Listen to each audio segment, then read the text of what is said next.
Kita ini seperti musafir. Musafir, berjalan. Kita melihat ada satu pohon yang rindang, duduk di bawahnya sebentar, kemudian kita teruskan perjalanan kita. Kata Nabi, dunia itu seperti di bawah pohon itu. Sebentar saja, tidak lama. Tapi kehidupan akhirat itu kehidupan yang lama. Bayangkan kita menunggu hisab. Nanti kita bakalan dihisab oleh Allah. Dilihat amal-amal kita. Semua makhluk Allah dihisab. Sekarang tahun berapa? 2021. Dari zamannya Nabi Isa Al-Masih, tahun Masehi 2021. Berarti antrian kita nomor berapa ini? Kalau dari zaman Nabi Isa saja 2021 tahun. Memangnya kamu doang yang dihisab oleh Allah? Manusia yang lain tidak dihisab oleh Allah. Semua manusia dihisab oleh Allah. Sekarang tahun 2021, berarti dari zaman Nabi Isa ke kita saja ngambil antriannya lama. Sementara matahari dekat sekali dengan kepala kita. Lalu sebagian di antara manusia berharap kepada Allah sebagaimana yang dikisahkan oleh Al-Quran. Ya Allah, jangan perlama kami, ya Allah, masukkan kami ke neraka kalau memang kami masuk neraka. Sudah nggak kuat nunggu. Karena nunggu yang nggak pasti paling nggak enak, betul nggak? Menunggu sesuatu nggak pasti. Apakah saya masuk surga? Apa masuk neraka? Nggak jelas. Saya digantung. Orang digantung enak nggak kira-kira? Nggak enak banget kan? Lebih baik ditinggalin daripada digantung. Begitu juga seperti ini. Ketika itu suasananya antara saya masuk surga atau masuk neraka. Dan saya disuruh nunggu puluhan ribu tahun untuk mengambil bagian saya apakah masuk surga atau masuk neraka. Ini bukan kisah hoax, bukan. Ini kisah nyata kalau kita percaya kepada Al-Quran. Kalau kita percaya kepada hadis baginda Nabi besar Muhammad sallallahu alaihi wasallam. Sebagian berharap untuk dimasukkan ke neraka. Ya Allah, terlalu lama kami menunggu, ya Allah, masukkan kami ke dalam neraka, ya Allah. Setelah masuk neraka baru tahu siksaan Allah di neraka lebih pedih. Jangan dianggap remeh siksaan Allah, ikhwan. Kata guru saya Habib Umar bin Muhammad bin Salim bin Hafidh di Hadramut, beliau bilang langsung, saya dengar langsung, jadi bukan dari orang, saya dengar langsung beliau katakan, azab di dunia itu ada, azab di akhirat itu ada dua, azab yang kecil dan azab yang besar. Ini kata siapa? Habib Umar yang ada di Hadramut di Tarim. Beliau katakan azab itu ada dua, ada azab yang kecil, ada azab yang besar. Azab yang kecil adalah azab yang bisa masuk ke dalam otak pikiran kita. Contohnya seperti apa? Contohnya kisah Nabi yang menceritakan waktu Nabi Mi'raj, Nabi Muhammad melihat ada beberapa orang badannya disetrika dengan setrikahan yang besar, kemudian hancur badannya, kemudian diadakan lagi, disetrikakan lagi. Bisa kebayang nggak? Kebayang. Berarti itu azab kecil, kata beliau. Seorang wanita diceritakan diambil besi yang begitu panas, kemudian dimasukkan ke dalam kemaluannya sehingga dia tewas, kemudian diadakan lagi, kemudian dimasukkan lagi, kemudian sampai berulang-ulang kali. Bisa kebayang nggak? Bisa kebayang. Berarti itu azab kecil. Azab kecil. Lidah dipotong, kemudian diadakan lagi, kemudian dipotong lagi. Bisa dibayangkan? Bisa dibayangkan. Itu azab kecil, kata guru saya. Karena azab Allah begitu hebat. Allah yang mensifatkan di dalam Al-Quran azaban alima, azab yang menyakitkan, azaban muhina, azab yang menghinakan, azaban azima, azab yang begitu agung. Terus azab yang besar bagaimana Habib? Azab yang besar adalah azab ma la ainun ra'at wala udhunun sami'at wala khatara ala qalbi bashar. Azab yang besar, azab yang tidak pernah nampak di mata kita, tidak pernah terdengar oleh telinga kita, dan tidak pernah terlintas di dalam pikiran kita. Azab Allah begitu hebat. Azab dunia aja kita kadang-kadang melihatnya hebat sekali, apalagi azab akhirat. Pengen selamat gak? Pengen selamat gak? Ya, kita di dunia bisa bercanda begitu, bisa asik-asikan, bisa seru-seruan, tapi nanti di akhirat kita melihat apa yang saya ucapkan sekarang ini menjadi kenyataan. Ketika kita sudah merasa takut, ketika kita sudah tidak bisa melakukan apapun, mau sholat udah nggak bisa, mau zakat sudah nggak bisa, mau sedekah sudah nggak bisa, mau majelis ta'lim sudah nggak bisa, mau ngisi amal-amal sudah nggak bisa. Ya Allah, saya mau pulang ke dunia, nggak bisa sudah. Ya, sekarang waktunya ya perhitungan amal. Mumpung sekarang Allah kasih waktu lagi, Allah kasih keberkahan kepada kita. Waktu itu kadang-kadang berkah, kadang-kadang nggak berkah. Tergantung kita suka apa enggak. Seperti pengajian, berapa jam di pengajian? 4 jam. Orang yang nggak biasa bilang 4 jam 4 jam kamu duduk nggak gerak-gerak, dia merasa aneh. Tapi bagi yang biasa 4 jam. Saya datang waktu Isya jam 8, jam 12 pulang, biasa itu. Di tempat saya biasanya sampai jam 3 malam masih ada pengajian. Betul atau tidak? Biasa. Karena yang namanya waktu keberkahan itu tergantung kita suka atau tidak suka. Ada sebagian mengatakan, enggak Bib, waktu itu sama saja. Nih, sekarang saya tanya, main bola diwaktui, diberi waktu cuma 30 menit. Sebentar atau lama? Sebentar atau lama? Dibolehin nonton, nonton apa yang biasa kita tonton? Sinetron, waktunya cuma 30 menit, gak boleh lebih. Sebentar atau lama? Sebentar.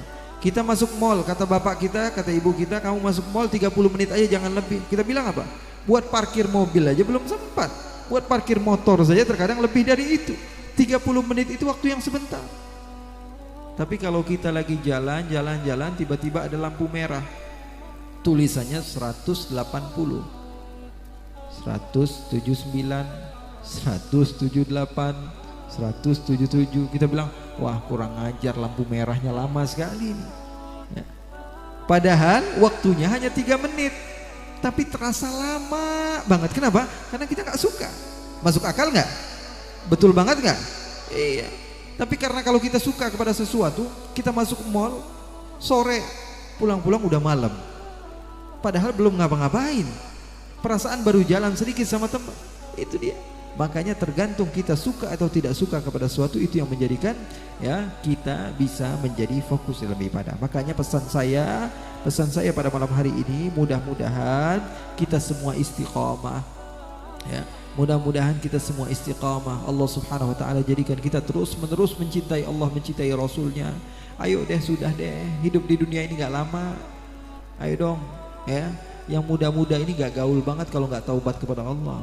Gak seru banget begitu ya, kehidupan di dunia yang kayak kita begitu udah banyak, udah kebanyakan. Yang nakal udah kebanyakan ya, tapi yang rajin ibadah, yang ingat kepada Allah, yang mau kembali kepada Allah, ini yang jarang.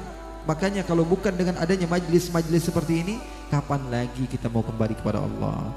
Makanya pesan saya sekali lagi, pulang dari tempat ini minta ampun sama Allah, minta maaf sama Allah, ingat dosa-dosa kita, tapi jangan sebarkan kepada orang lain.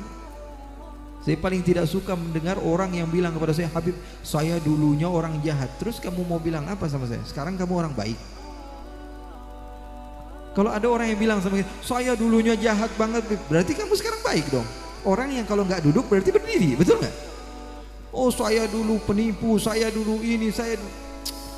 Sudah, itu untuk kamu pribadi. Kamu minta ampun kepada Allah, Allah akan ampuni dosamu. Di zaman Nabi, di dalam hadis yang sahih, Nabi Muhammad SAW menceritakan, kalian mau tahu nggak ahli surganya Allah? Siapa ya Rasulullah? Kamu lihat saja kata Rasul. Tiba-tiba melihat ada orang yang berperang kemudian meninggal. Siapa itu? Orang Yahudi. Apa yang dia lakukan? Orang Yahudi ini ternyata dia datang kepada Nabi dan mengatakan, ya Muhammad, kalau saya masuk Islam, kemudian saya ikut berperang, kemudian saya mati, masuk surga nggak? Masuk surga. Kalau begitu saksikan bahwa saya menyaksikan tiada Tuhan selain Allah dan engkau adalah utusan Allah. Dia ambil pedang, kemudian dia berperang, kemudian mati dalam keadaan syahid. Ini yang mati dalam keadaan syahid seperti itu. Bukan dengan jihad yang gak jelas ya, dengan membunuh sesama orang Islam. Tidak boleh begitu ya. Yang mati syahid itu yang seperti itu. Lalu sahabat mengatakan, ya Rasulullah, hebat sekali ya Rasulullah. Kata Rasulullah, ini ahli surga. Sholat gak pernah, zakat gak pernah, haji gak pernah, umroh gak pernah, zikir sekali aja gak pernah, la ilaha illallah gak pernah, baca salawat gak pernah. Tapi Rasulullah katakan di ahli surga. Kenapa?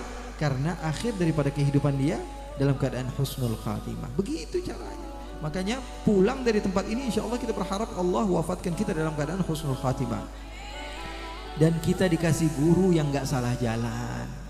Mudah-mudahan kita punya guru, insya Allah membawa kita, memberikan tarbiyah kepada kita dengan ajaran yang jelas. Terakhir, saya ya, melihat Rasulullah SAW sebagai contoh tauladan yang baik di dalam segala hal, di dalam kecintaannya kepada umat.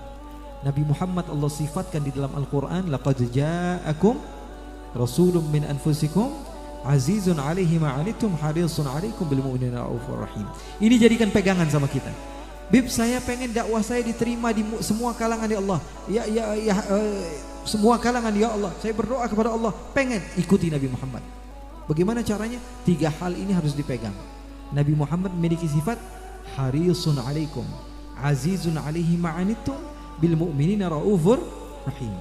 Apa ini artinya, Bib? Yang pertama, azizun alaihi ma'anitum, ngerasa sedih kalau ada yang maksiat. Yang sedih saya kalau orang lain yang maksiat.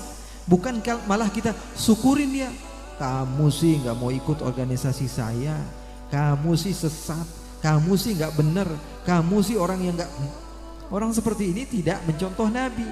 Nabi kalau melihat ada orang yang salah, Nabi yang sedih. Bahkan ketika Rasulullah SAW melihat ada jenazah orang Yahudi, Nabi Muhammad menangis. Ditanya sama sahabat, kenapa engkau menangis ya Rasulullah? Kata Rasulullah, terlewat kepada saya satu jiwa yang tidak akan terselamatkan. Nangis Rasulullah. Kalau ada yang maksiat kepada Allah, Nabi Muhammad SAW menangis. Itu caranya. Bukan malah bahagia dan senang, menjadikan dia termasuk targetnya setan untuk mendapatkan neraka. Tidak. Syekh Mutawalli Sya'rawi pernah berjumpa dengan anak muda yang kayak kita nih, yang lagi demen-demennya hijrah, lagi demen-demennya kembali kepada Allah. Karena apa? Hawa nafsu terkadang bawaannya.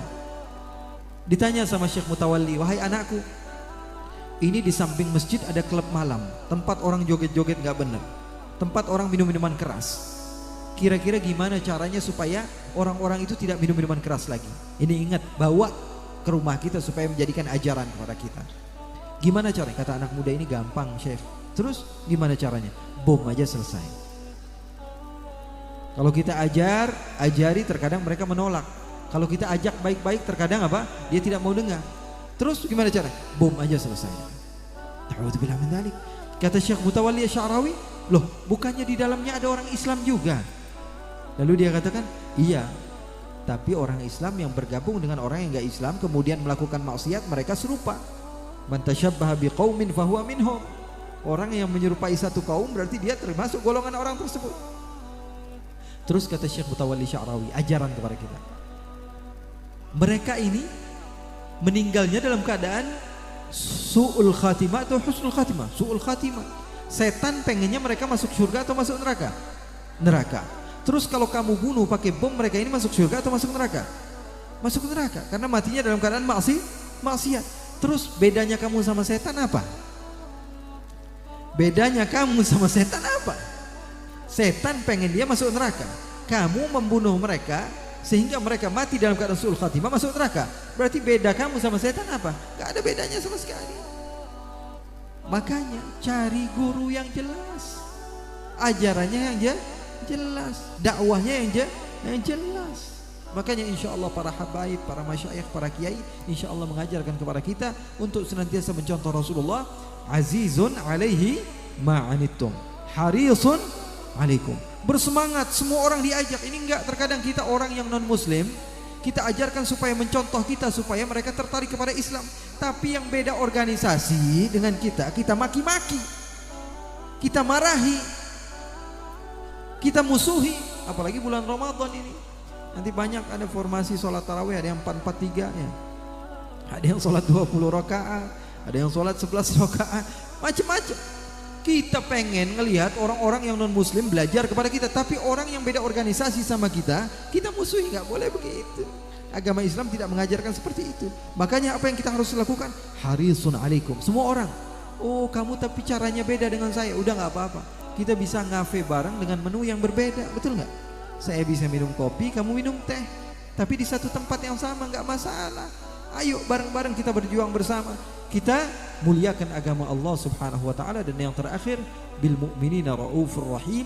Di antara sifat Nabi Muhammad penuh kasih sayang kepada orang mukmin, orang yang beriman kepada Allah Subhanahu wa taala. Mudah-mudahan pulang dari majelis ini kita mendapatkan ilmu. kita mendapatkan manfaat. Sayang sekali kalau datang dari jauh-jauh, datang saja hanya sekedar untuk mendengar begitu saja. Tidak, jangan. Minimal kita ada satu poin, satu pesan yang kita bawa pulang ke rumah. Saya nggak bisa ngambil semuanya, Bib.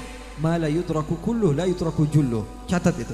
Segala sesuatu yang tidak bisa diambil semua, jangan tinggalkan semua. Segala sesuatu yang tidak bisa diambil semua, jangan tinggalkan semua. Wah, saya error otak saya kalau hafalin semua, nggak bisa. Ambil satu poin saja yang paling penting. Wah, dari semua ucapan saya paling cocok sama kata-kata ini. Udah itu aja ambil. Yang lain lupakan, hilangkan, sudah nggak apa-apa. Yang penting kita pulang dari majelis ta'lim bawa satu ilmu supaya habaibnya, supaya panitianya yang mengadakan majelis ini mendapatkan pahala di sisi Allah Subhanahu